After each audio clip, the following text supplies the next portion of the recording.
La récente réforme de l'acte uniforme portant organisation des procédures collectives d'appurement du passif représente une avancée majeure pour la gestion des entreprises en difficulté dans l'espace OHADA.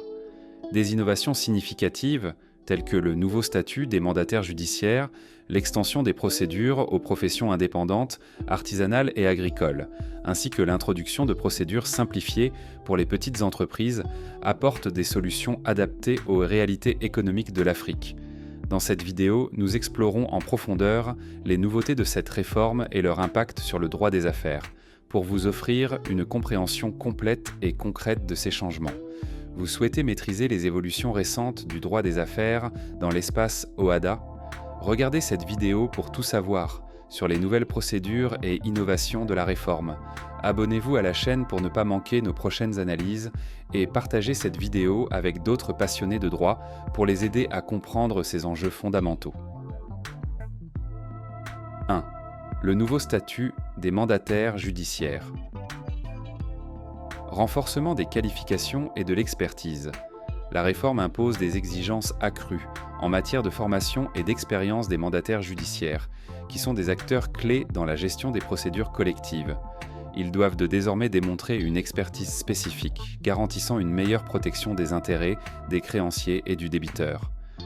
Contrôle et éthique renforcés. Le statut des mandataires est soumis à des contrôles plus rigoureux pour prévenir les conflits d'intérêts et garantir leur impartialité. Des règles éthiques et disciplinaires ont été introduites pour assurer une conduite professionnelle et transparente. Extension des pouvoirs et rôles dans la conciliation. En plus de leurs attributions traditionnelles, les mandataires judiciaires peuvent maintenant intervenir dans la nouvelle procédure de conciliation.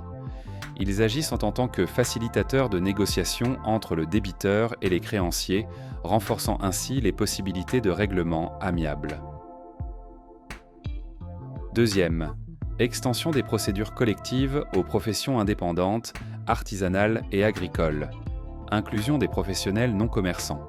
L'extension des procédures en collectif aux artisans, agriculteurs, professions libérales et autres indépendants est une avancée majeure. Elle permet à ces catégories de bénéficier des mécanismes de sauvegarde, de redressement et de liquidation qui étaient auparavant réservés aux entreprises commerciales. Adaptation aux spécificités de chaque profession. Les procédures sont adaptées aux particularités économiques et structurelles de ces professions, notamment pour tenir compte de la saisonnalité de certaines activités agricoles et artisanales. Cela garantit une approche plus réaliste et équitable pour les débiteurs indépendants. Avantages pour l'économie locale. En incluant les artisans, agriculteurs et indépendants, la réforme soutient les petites entreprises qui jouent un rôle vital dans l'économie locale. Cela permet de préserver des emplois essentiels et de protéger des secteurs importants pour les communautés. Liquidation simplifiée. Pour les PME dont le redressement est impossible, la liquidation simplifiée permet de clôturer rapidement la procédure de manière économique. Cette option réduit les frais de gestion et offre une résolution rapide pour les créanciers tout en limitant la charge administrative sur le débiteur. Sauvegarde simplifiée.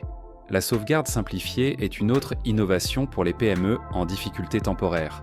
Elle leur permet de négocier un plan de redressement sur mesure avec les créanciers sans les formalités lourdes des procédures classiques. Cette mesure favorise ainsi la continuité de l'activité. Quatrième, institution d'une nouvelle procédure préventive. La procédure de conciliation vise à résoudre les difficultés financières en favorisant une solution amiable entre le débiteur et ses créanciers. Elle est destinée aux entreprises qui ne sont pas encore en cessation de paiement et qui cherchent à prévenir les procédures judiciaires. Nomination d'un conciliateur. Un conciliateur est nommé pour faciliter les négociations et aider à trouver un terrain d'entente entre le débiteur et les créanciers. Son rôle est de proposer des solutions de compromis adaptées aux besoins des deux parties, permettant un redressement préventif. Durée et confidentialité. La conciliation est limitée dans le temps et est confidentielle, protégeant ainsi l'image de l'entreprise sur le marché. Les discussions et accords dans ce cadre ne sont pas publics, ce qui permet de maintenir la réputation de l'entreprise tout en cherchant une solution rapide à ces difficultés.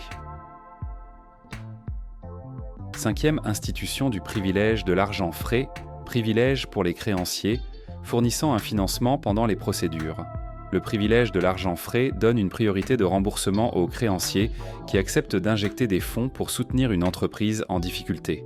Ce financement est crucial pour maintenir l'activité pendant les procédures collectives. Stimuler la restructuration et la survie des entreprises. Cela peut inclure des fonds destinés à payer les salaires, à financer l'approvisionnement en matières de premières ou à honorer d'autres engagements urgents. Bancolage et protection juridique renforcée. Les créanciers qui fournissent cet argent frais bénéficient d'une garantie accrue pour le remboursement de leurs fonds.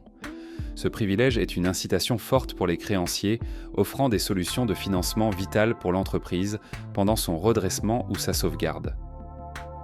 Sixième amélioration de la procédure de redressement judiciaire. Rationalisation de la procédure. La réforme impose des délais plus stricts pour éviter que les procédures de redressement judiciaire ne s'éternisent, ce qui favorise un redressement rapide. Cette rationalisation vise à préserver l'activité de l'entreprise et les emplois. Solution de restructuration étendue. Les possibilités de restructuration des dettes et des actifs ont été étendues pour faciliter le redressement. Les créanciers peuvent être invités à transformer leurs créances en actions ou à accepter d'autres formes de remboursement adaptées à la situation de l'entreprise. 7. Création d'un comité des créanciers. Participation active des créanciers.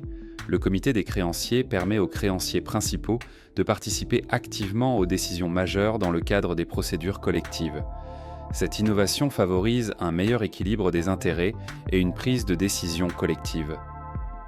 Le comité des créanciers peut influencer le plan de redressement, en collaborant directement avec le débiteur et les mandataires judiciaires pour trouver des solutions viables. 8. Protection renforcée des droits des salariés. Privilège des créances et l'étente salariale. La réforme garantit le paiement des salaires et des indemnités de licenciement en priorité avant les autres créanciers. Les salariés sont ainsi mieux protégés financièrement en cas de liquidation judiciaire. Indemnisation rapide, les créances salariales sont payées dès que la cessation de paiement est déclarée, assurant une sécurité financière rapide pour les employés. 9e, encadrement de la saisie du bétail. Traitement spécifique pour le bétail. Les animaux saisis reçoivent des soins appropriés pendant toute la procédure, avec des contrôles vétérinaires et des mesures de bien-être adaptées. Les saisies doivent respecter les normes sanitaires locales pour prévenir tout risque épidémique. Vente anticipée en cas de nécessité. En cas de besoin, une vente anticipée du bétail est permise pour éviter des coûts de conservation trop élevés, garantissant ainsi une meilleure protection de la valeur de ses actifs. 10. Transparence accrue dans la déclaration des créances, déclaration rigoureuse des créances. Les créanciers doivent déclarer leurs créances dans un délai strict, limitant les risques de créances frauduleuses. Les créances non déclarées dans les délais risquent de ne pas être prises en compte. Possibilité de contestation. Le débiteur ou d'autres créanciers peuvent contester les créances abusives, évitant ainsi que des dettes injustifiées n'alourdissent pour la situation financière de l'entreprise. 11. Facilitation de la restructuration des dettes, incitation à la négociation. La réforme encourage les négociations entre débiteurs et créanciers pour restructurer la dette et adapter les modalités de remboursement. Des plans de remboursement personnalisés peuvent être mis en place pour éviter la cessation de paiement. Conversion des créances en capital. En dernier recours, les créances peuvent être converties en actions pour permettre aux créanciers de devenir actionnaires. Cette option est une alternative à la liquidation et permet de maintenir l'activité de l'entreprise. 12e. Réduction des coûts et harmonisation avec les standards internationaux. Procédures simplifiées pour les PME. Les petites entreprises bénéficient de procédures allégées qui réduisent donc les coûts et simplifient les formalités. Les PME peuvent ainsi accéder à des solutions de redressement adaptées à leur taille. Alignement avec les normes internationales. La réforme met en place des standards conformes aux meilleures pratiques internationales, renforçant la sécurité des investissements et favorisant l'attractivité économique de l'espace OHADA pour les investisseurs étrangers. En conclusion, la réforme de l'acte uniforme portant organisation des procédures collectives d'apurement du passif marque une avancée décisive dans le cadre juridique en introduisant des mécanismes novateurs comme la conciliation, les procédures simplifiées pour les petites entreprises et le privilège de l'argent frais. Cette réforme répond aux besoins des entreprises de toute taille, tout en renforçant la protection des créanciers, des salariés et autres parties prenantes. Ces changements contribuent non seulement à renforcer la stabilité économique, mais aussi à créer un environnement plus inclusif et flexible pour les entreprises africaines en difficulté. Si ce contenu vous a été utile, n'oubliez pas de liker la vidéo et de laisser un commentaire pour partager vos impressions ou poser vos questions. Abonnez-vous à la chaîne pour rester informé des prochaines vidéos sur les évolutions du droit des affaires et les réformes OHADA et partagez cette vidéo avec pour que d'autres puissent aussi en bénéficier. Merci pour votre soutien et à très bientôt pour de nouveaux contenus.